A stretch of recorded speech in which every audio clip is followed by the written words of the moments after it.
Buenos días, amigos, amigas de Conoceréis la Verdad desde la perspectiva de la educación. Nos reunimos un viernes más con la intención de entrar a sus hogares para orientar de cómo ser mejores ciudadanos desde la óptica de la educación.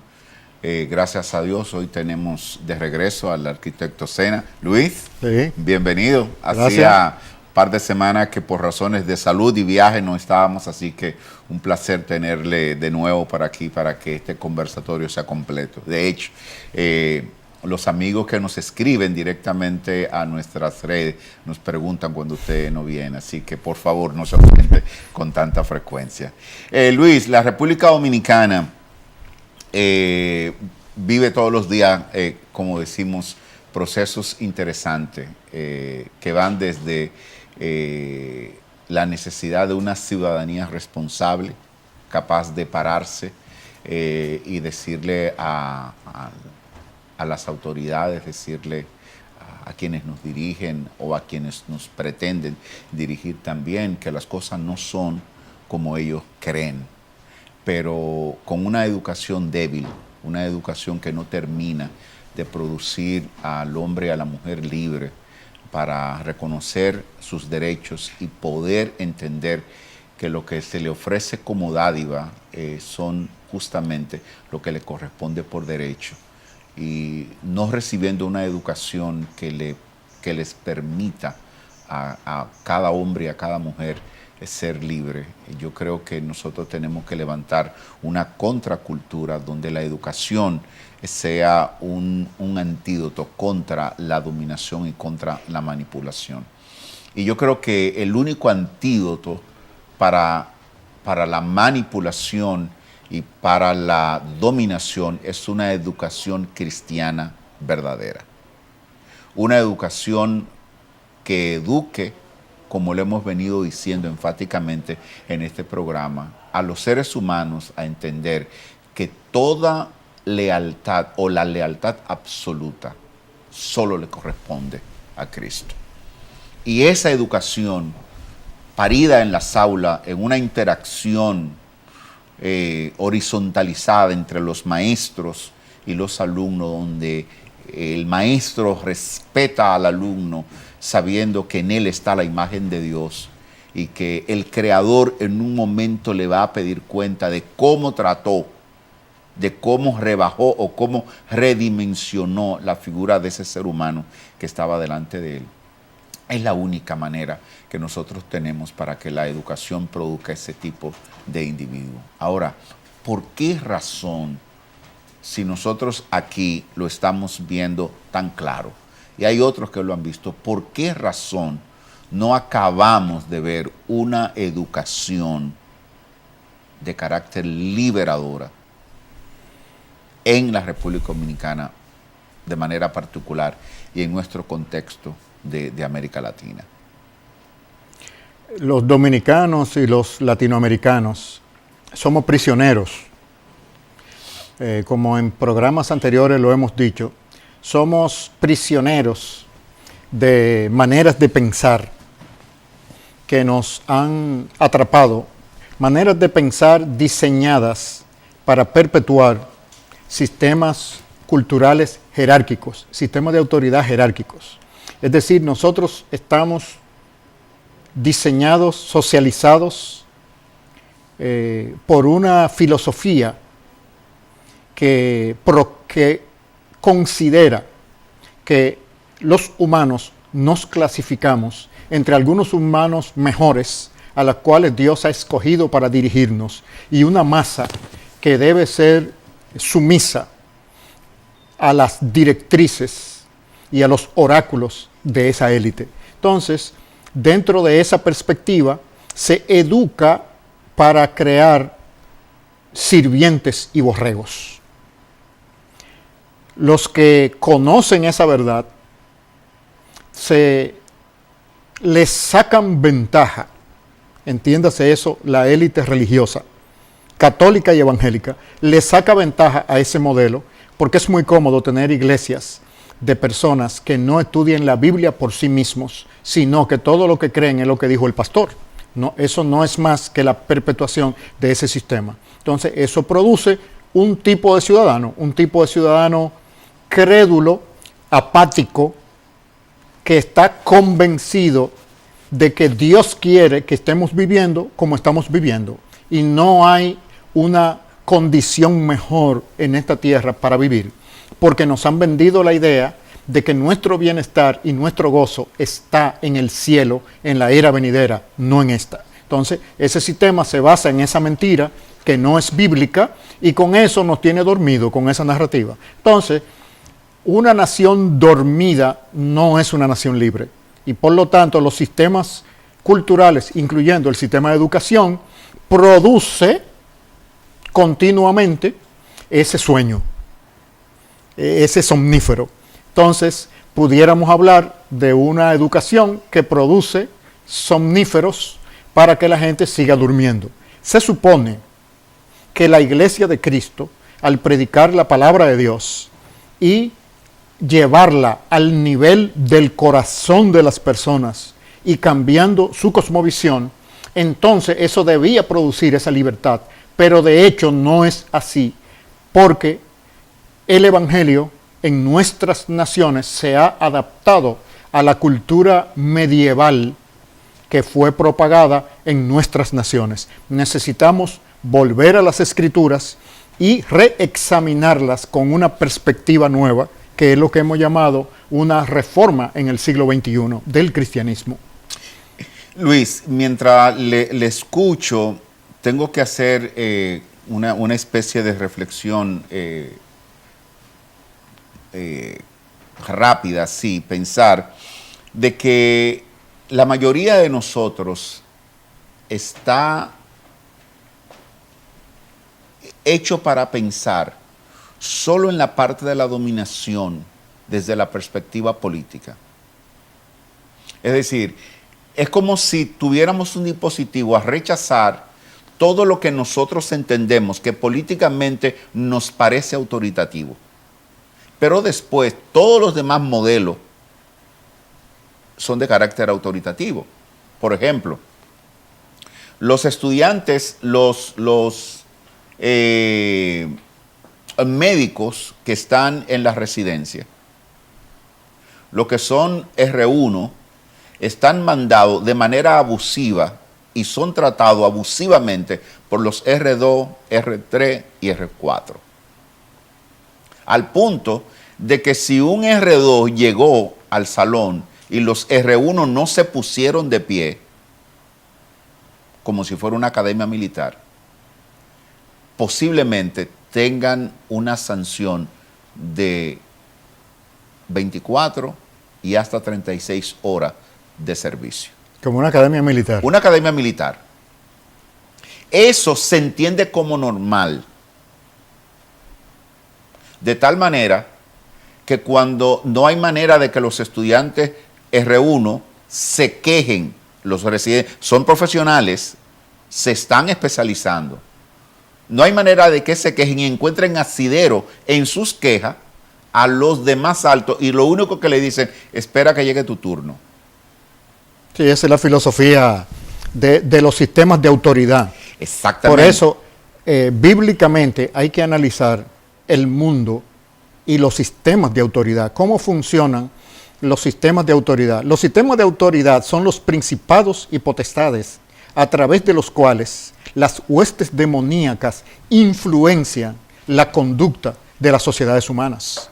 Entonces, esos sistemas de autoridad fueron creados por Cristo y para Cristo, para Él ejercer su señorío en las diferentes esferas, pero están siendo usurpadas por los poderes demoníacos y por lo tanto reproducen el modelo de sumisión y esclavitud que Satanás usurpó de los humanos al ofrecerles un pensamiento idólatras. Ellos cayeron en la trampa de la idolatría, de seréis como dioses, y no sabían que al hacer eso se convirtieron en esclavos de Satanás. Entonces, los esquemas de dominación y de manipulación son más amplios que lo que nosotros solemos ver. ¿Cómo la escuela reproduce ese modelo? Es decir, intencionalmente, de manera subliminal, de manera inconsciente, o hay una intencionalidad en los sectores de poder de decir, vamos a producir borregos y borregas en la República Dominicana. No, las esferas de poder de la sociedad humana son embajadores del infierno. Es decir, Satanás con sus mentiras influencia las estructuras de poder de los humanos, de modo que de manera subconsciente, a través de sus sistemas de autoridad, transmiten y aplican sus mentiras. Entonces no son conscientes, son subconscientes, son de procedencia espiritual, pero se canalizan a través de sistemas culturales. Y esa canalización es a través de ideas. Por eso es que la Biblia nos dice que es la verdad lo que nos hace libres. ¿Por qué la verdad nos hace libres? Porque nos libera de las mentiras.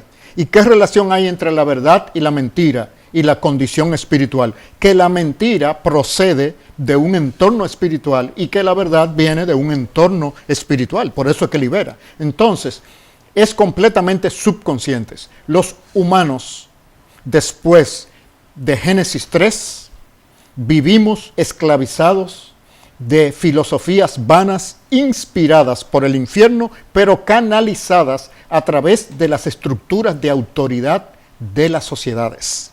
De modo que si la verdad de la Biblia no es transferida y aplicada en los sistemas sociales, se queda volátil y la lógica que continúa actuando en los sistemas de la familia, la escuela, la iglesia, etcétera, siguen siendo los esquemas jerárquicos de esclavitud.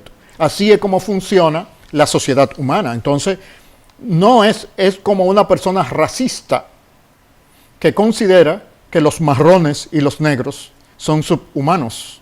Entonces, no es un marrón, una persona marrón o negra específica. Son los marrones o los negros, no importa quiénes sean. ¿Por qué? Porque eso es un pensamiento que lo esclaviza. Es decir, la persona ha internalizado la idea de que hay algunos humanos que son subhumanos y por lo tanto se pueden tratar similar a como los humanos tratamos a los animales. Eso es una mentira que viene del infierno, que viene de Satanás, pero que es introducida en los sistemas sociales, educativos, familia, iglesia, etc. Debemos recordar que el cristianismo protestante de la Alemania nazi se identificó en gran medida con el pensamiento de los nazis respecto de la raza aria y respecto de la raza judía. Es decir, que es a un nivel profundo donde la mentira trabaja y es a ese nivel donde la verdad tiene que perseguirla y exponerla. Si si los actores del proceso de enseñanza-aprendizaje, léase el maestro, los alumnos, los directores de las escuelas, no son conscientes de esa realidad, reproducen un modelo diabólico de por sí, creyendo que lo están haciendo bien. Por eso la advertencia que el apóstol Pablo le hace a la iglesia de Roma en el capítulo 12, verso 2, es que no se amolden, no se acomoden al modo de pensar del mundo actual, sino que se han transformado en la renovación de su entendimiento, es decir, de su mente, un cambio de mentalidad para que puedan entender cuál es la buena voluntad de Dios agradable y perfecta. Es una invitación a dudar de la manera en que el mundo piensa y la manera en que el mundo enseña. Incluyendo dentro del concepto mundo el concepto de religión cristiana. El cristianismo original, bíblico, no es una religión, es un sistema de vida. Pero el mundo lo ha convertido en una religión. En una religión que solo atiende a la salvación del alma y no se dan cuenta que la propuesta del Evangelio de Jesucristo es una propuesta de transformación global y de gobierno del mundo. No nada más de la iglesia. Exacto, exacto. De hecho, Una de las mentiras que la iglesia tiene que romper para poder entender la necesidad de la transformación de la manera de pensar, para que así cambie la manera de vivir, dice una de las versiones de Dios habla hoy, hace que nosotros nos quitemos de que la iglesia no participa de la caída. Porque la mayoría de los creyentes santifican la iglesia al punto de creer que la iglesia es perfecta.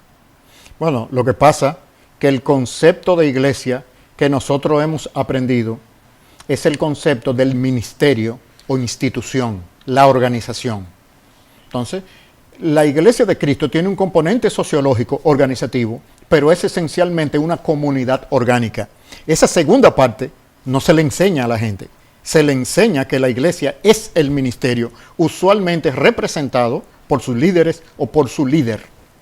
Entonces, sí, esa visión, y que tradicionalmente en la historia del cristianismo estuvo representada por una élite presidida por un supuesto representante de Dios en la tierra, heredero del ministerio del apóstol Pedro, a quien supuestamente el Señor Jesucristo le concedió un apostolado principal, y luego hay una sucesión apostólica de los discípulos de Pedro.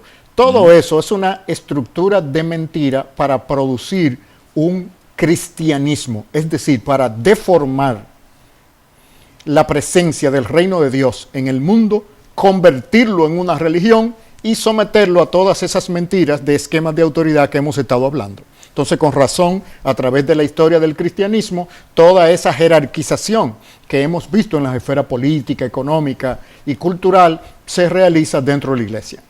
Entonces, es el llamado que tiene mucho más razón en un contexto como el nuestro, Luis. Es decir, el llamado a la transformación de nuestra manera de pensar para que cambie nuestra manera de vivir es fundamental en un contexto como este. Es decir, la República Dominicana tiene que tener entidades educativas que, entendiendo eso, se empeñen entonces en producir un individuo que piense totalmente diferente sobre la misma naturaleza de la escuela, sobre la naturaleza de la iglesia y sobre la naturaleza del mismo ser humano, y esa relación que tiene con los estamentos de poder, dando a entender claramente, por lo que dice la Sagrada Escritura, que si nosotros vamos a entender cuál es la buena voluntad que Dios tiene para la República Dominicana, no lo vamos a entender creyendo y actuando de la manera en que hemos estado actuando.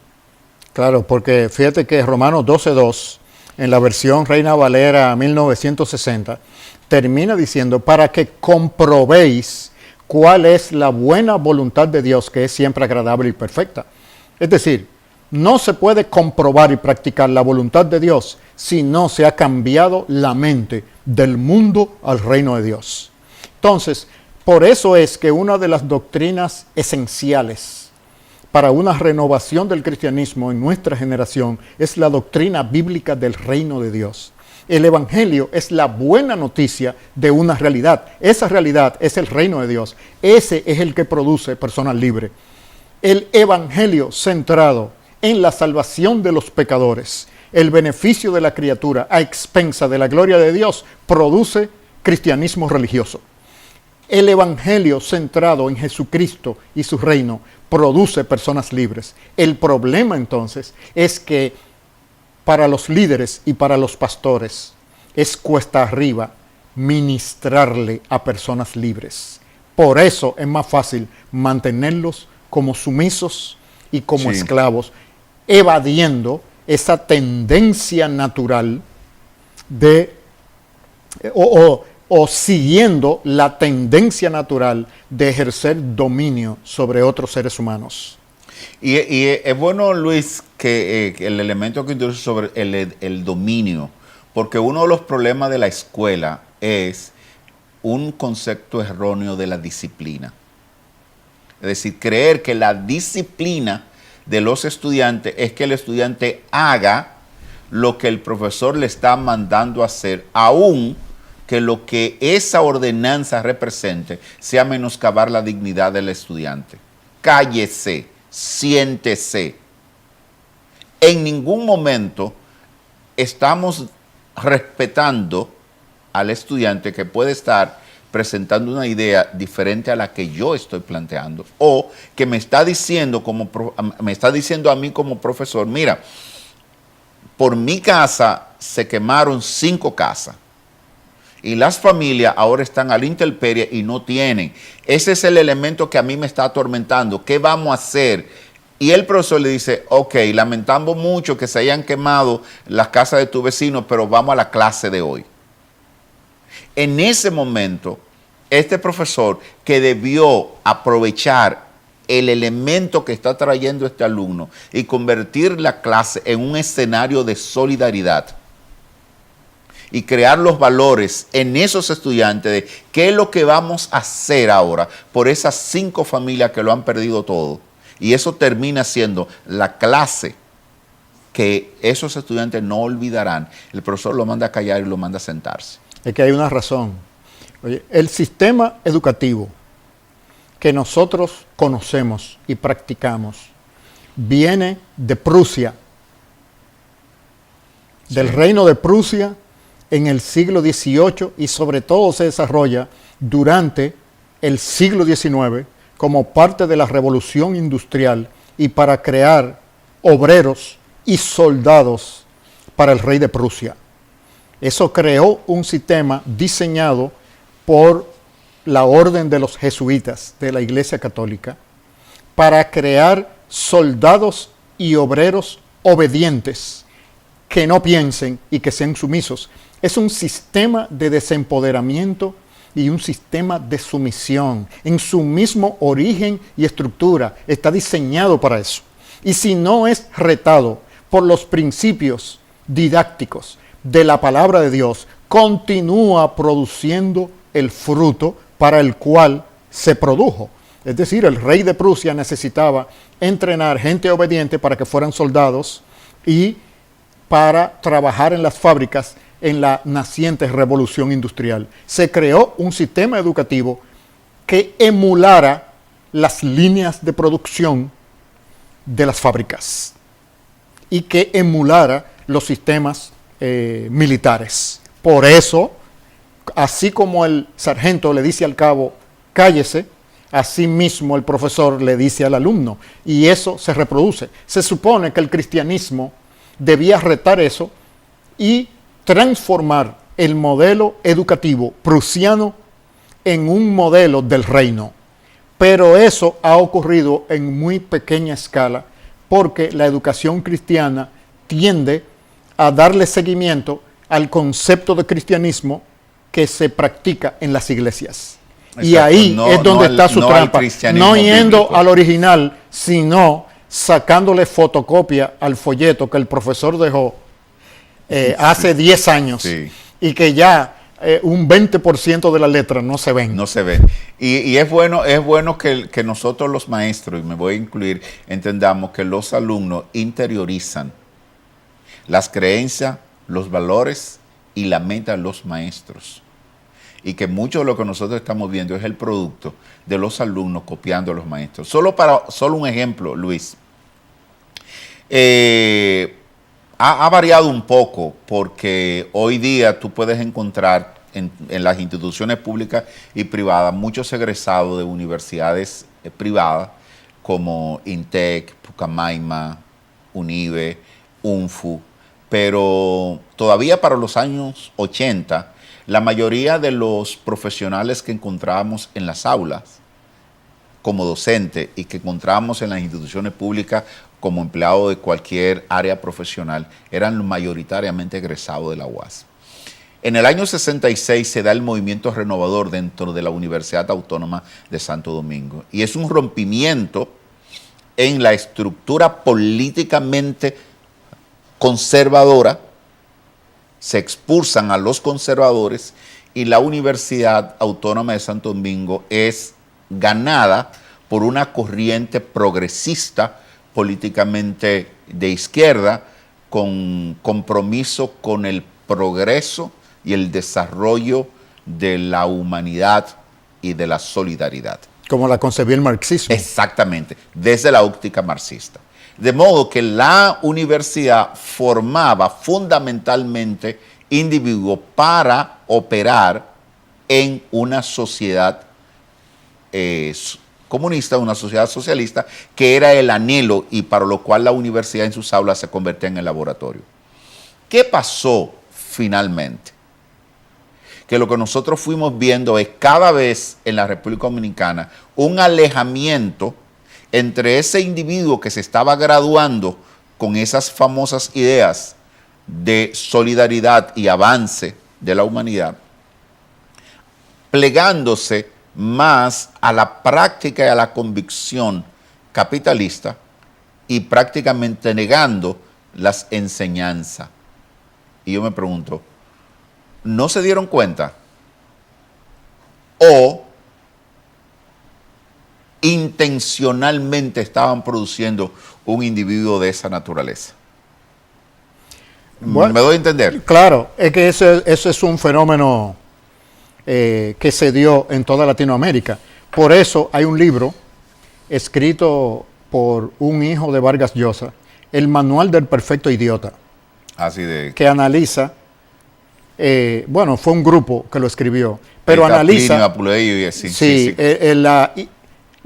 la trayectoria ideológica de esa clase de personas, de esos ciudadanos intelectuales, que en los 60 y 70 eran comunistas y cuando subieron como políticos al poder se transformaron en los capitalistas más radicales y que en la época contemporánea intentan revivir el modelo para seguir precisamente engañando. ¿Por qué? Porque el marxismo es irreal. Lo que pasa es que, otra vez, volvemos, los sistemas de autoridad reproducen ideas. Entonces, una idea como el marxismo encontró receptores, pero es subconsciente. Por eso es que la palabra de Dios tiene que ser predicada hasta el nivel de la mente y el corazón de las personas para cambiar ese modelo. Es decir, todos esos marxistas lo que fueron fue adoctrinados. Pero cuando ellos vieron la realidad del poder y lo sabroso y lo oloroso del poder, todas esas ideas marxistas se le fueron. Entonces, ese es un fenómeno típico. La iglesia cristiana durante los primeros 3 siglos fue una minoría perseguida, pero cuando Constantino cesa la persecución y cuando en el 380 y algo se reconoce al cristianismo como la religión oficial del Imperio Romano, los primeros jerarcas fueron los líderes de la iglesia, eran funcionarios del imperio, y el imperio le dio dinero para construir basílicas e iglesias. Ahora tenía una distinción social ser líder de la iglesia. Es decir, nosotros vemos en la historia del cristianismo la reproducción del modelo de la caída. Siempre los humanos vamos a tratar de ser seducidos por el ídolo del poder. Entonces, las diferentes ideologías pasan por ese proceso. Por eso es que si quiere conocer, como que dice el dicho popular, a Juanito, consíguele un carguito.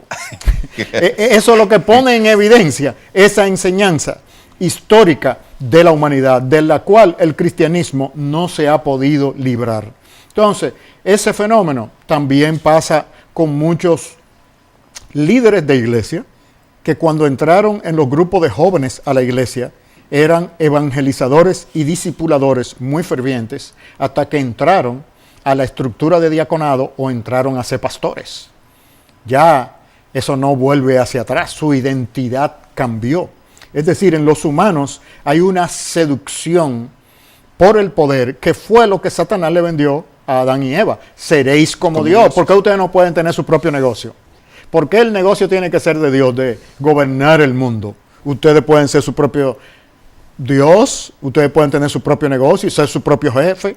Esa era la trampa. La trampa es que ustedes iban a convertir en los esclavos míos, si me lo creen. Y eso es lo que ellos lo que ha hicieron. pasado. Entonces, hay una esclavitud a un poder demoníaco que solamente se rompe con el poder del Espíritu Santo, que actúa a través de la verdad revelada y que impregna todos los sistemas sociales, incluyendo la educación. Entonces, una educación, para que sea liberadora, tiene que encarnar en sus sistemas, eso quiere decir, en su filosofía de enseñanza, en sus contenidos y en sus métodos, los principios del reino de Dios. Si no, permanece esclava de las estructuras de autoridad producto de la creación caída. Luis, ¿cómo entender una escuela en un contexto como el nuestro,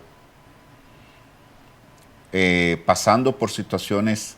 Yo en lo personal he tratado de evitar decir que estamos en una crisis.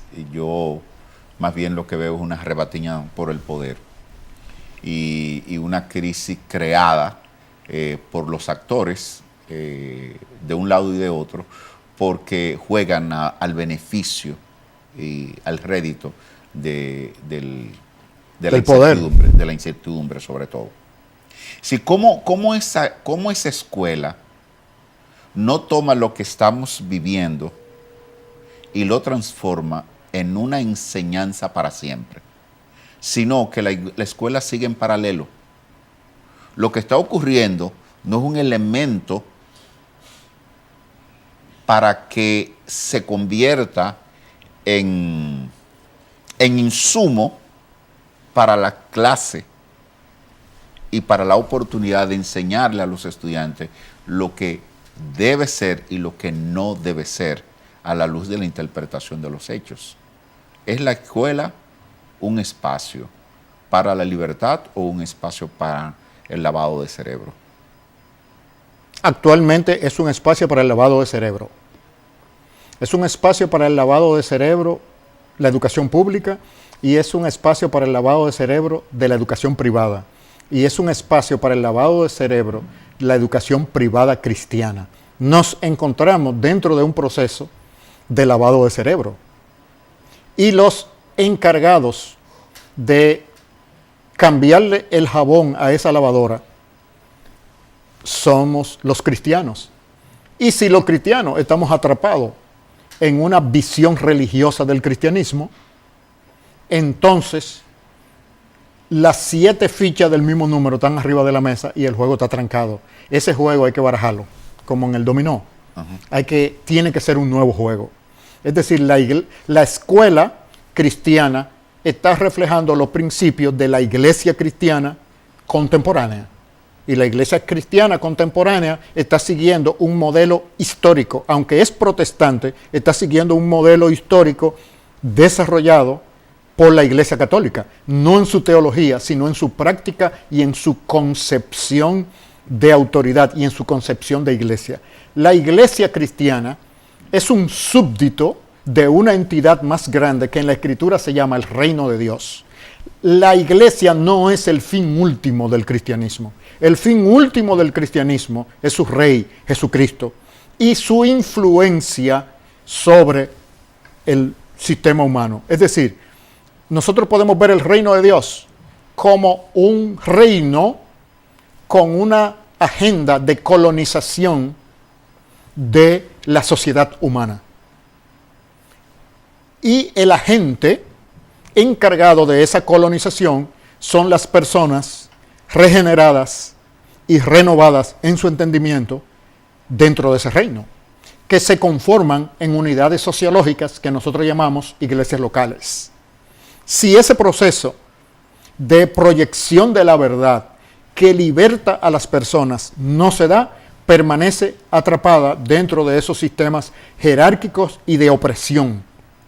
Por eso es que cuando el Señor Jesucristo vino e hizo su anuncio en la sinagoga de Nazaret, que encontramos en el Evangelio de Lucas, él, citando a Isaías 61, dijo: yo he venido a dar libertad a los oprimidos.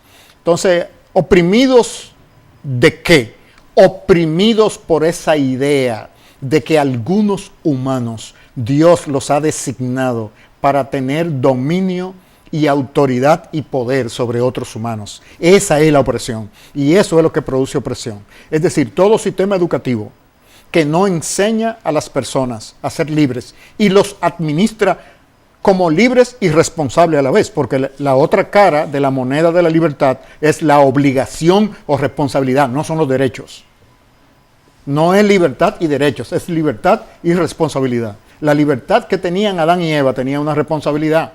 Ellos desecharon eso, entonces fueron responsables de la caída. Entonces, dentro de un modelo bíblico hay una dirección de la libertad, pero lleva una responsabilidad. Si a los alumnos no se les enseña eso y la escuela no se estructura administrativamente para educar y discipular a personas libres, entonces estamos atrapados en los mismos sistemas de opresión que no son exclusivos de la política o de la economía, sino también de la religión católica y evangélica.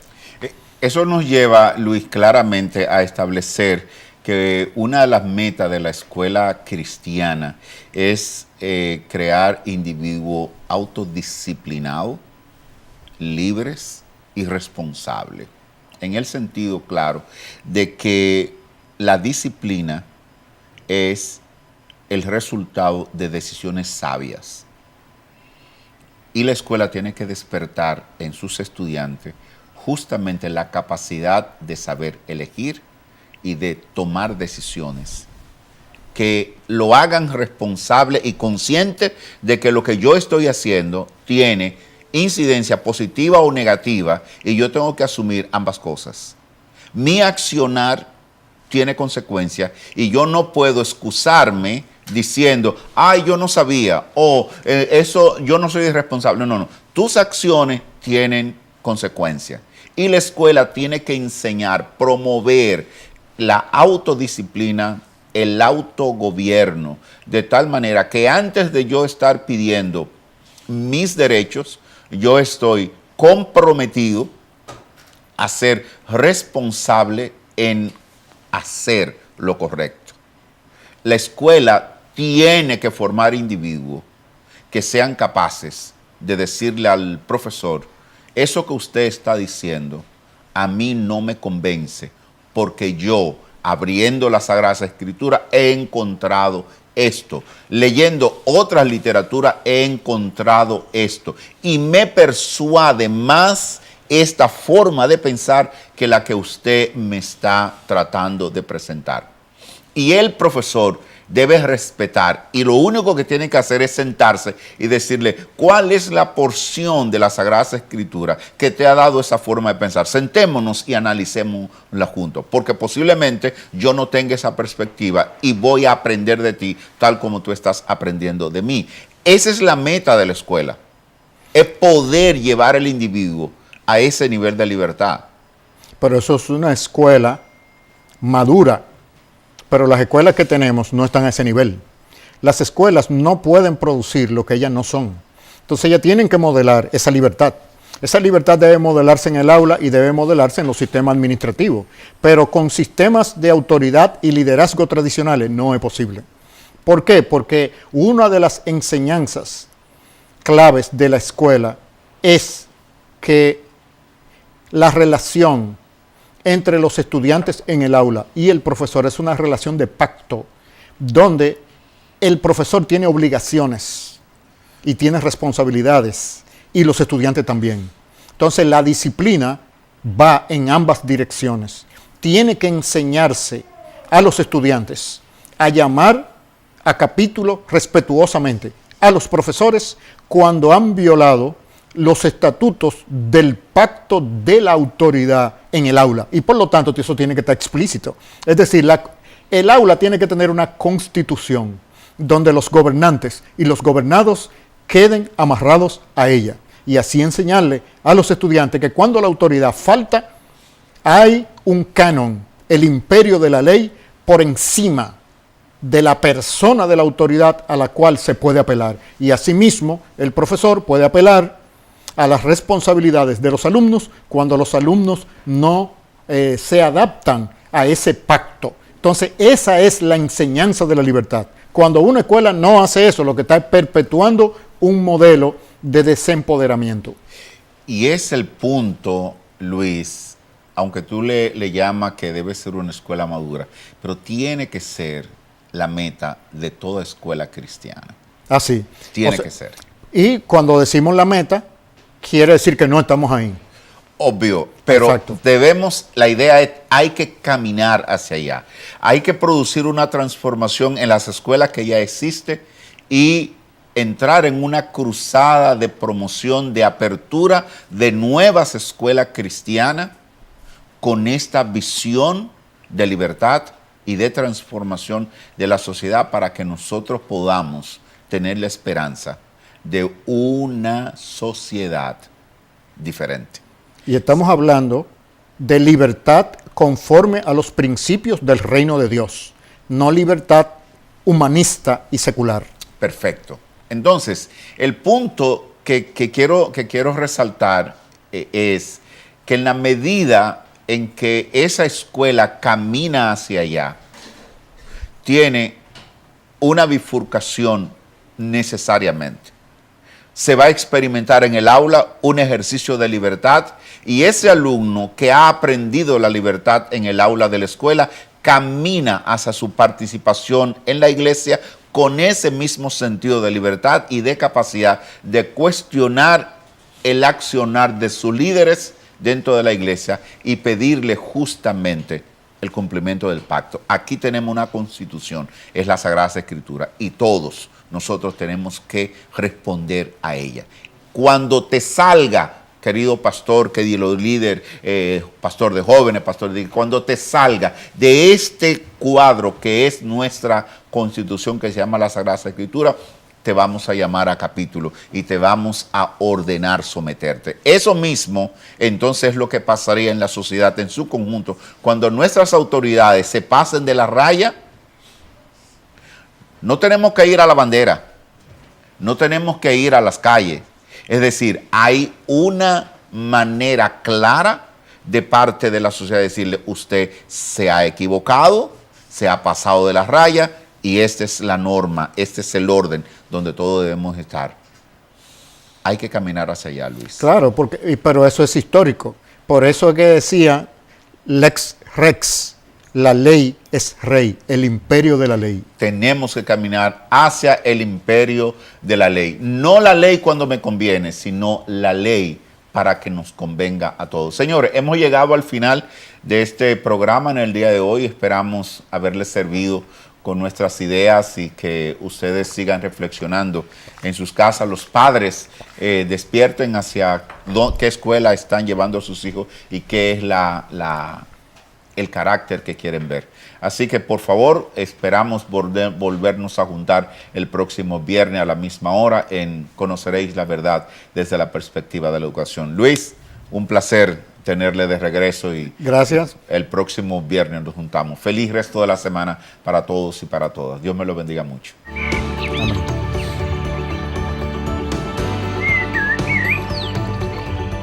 Hemos llegado al final del programa Y Conoceréis la Verdad. Que su vida haya sido bendecida en este día.